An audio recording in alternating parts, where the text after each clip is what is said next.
शेतकरी मित्रांनो, हा 1 आणि 2 सप्टेंबर रोजी झालेला अतिवृष्टीचा पाऊस याच्याविषयी राज्याचे कृषी मंत्री धनंजय मुंडे हे काय म्हणाले या व्हिडिओमध्ये आपण जाणून घेणार आहोत।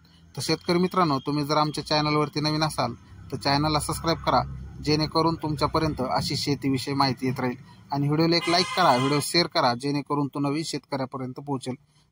तर शेतकरी मित्रांनो, अतिवृष्टीमुळे परभणीसह मराठवाड्यातील बीड, नांदेड आदी जिल्ह्यातील पिकासह जमीन खरडून गेल्या।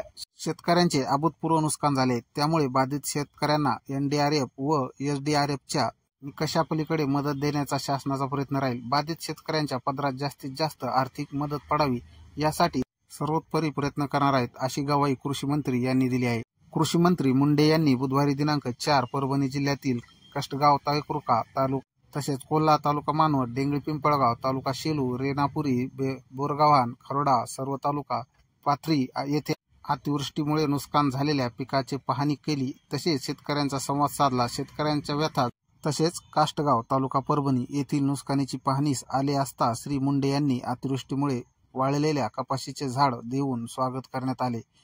बाधित शेतकऱ्यांना तत्काळ सरसकट निकषानुसार मदत करावी, पीक विमा कंपनीला अग्रिम विमा रक्कम देण्यासाठी आदेशित करावी, अशी मागणी शेतकऱ्यांनी कृषी मंत्री मुंडे। त्यावेळेस कृषी मंत्री श्री मुंडे म्हणाले की परभणी जिल्ह्यातील सर्व मंडळातील शेतकऱ्यांना 25% अग्रिम विमा रक्कम देण्यासाठी जिल्हा प्रशासनाकडे अधिसूचना काढली। वीज नाही, नेटवर्क नसल्यामुळे मोबाईलवर ऑनलाईन तक्रार करणे शक्य नाही। त्यामुळे ऑफलाईन तक्रार करण्यासाठी आदेश काढण्याबाबत सूचनाही देण्यात आल्या। पंचनामे सुरू करण्यात आले आहेत। यावेळी आमदार राजेश विटेकर, आमदार मेघना बोर्डीकर आदी त्यावेळी कृषी मंत्री मुंडे यांनी सांगितलं की बाधित शेतकऱ्यांच्या पदरात जास्तीत जास्त आर्थिक मदत पडावी यासाठी सर्वोतपरी प्रयत्न करणार आहेत, अशी ग्वाही कृषी मंत्री धनंजय मुंडे यांनी दिली।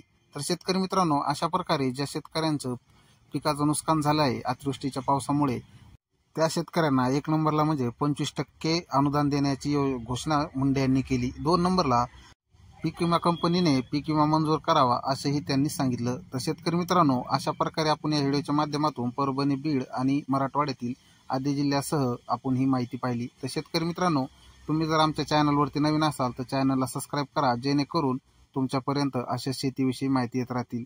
व्हिडिओला एक लाईक करा आणि व्हिडिओला शेअर करा, जेणेकरून तो नवीन शेतकऱ्यापर्यंत पोहोचेल। तर शेतकरी मित्रांनो, व्हिडिओ शेवटपर्यंत पाहिल्याबद्दल तुमचे खूप खूप धन्यवाद।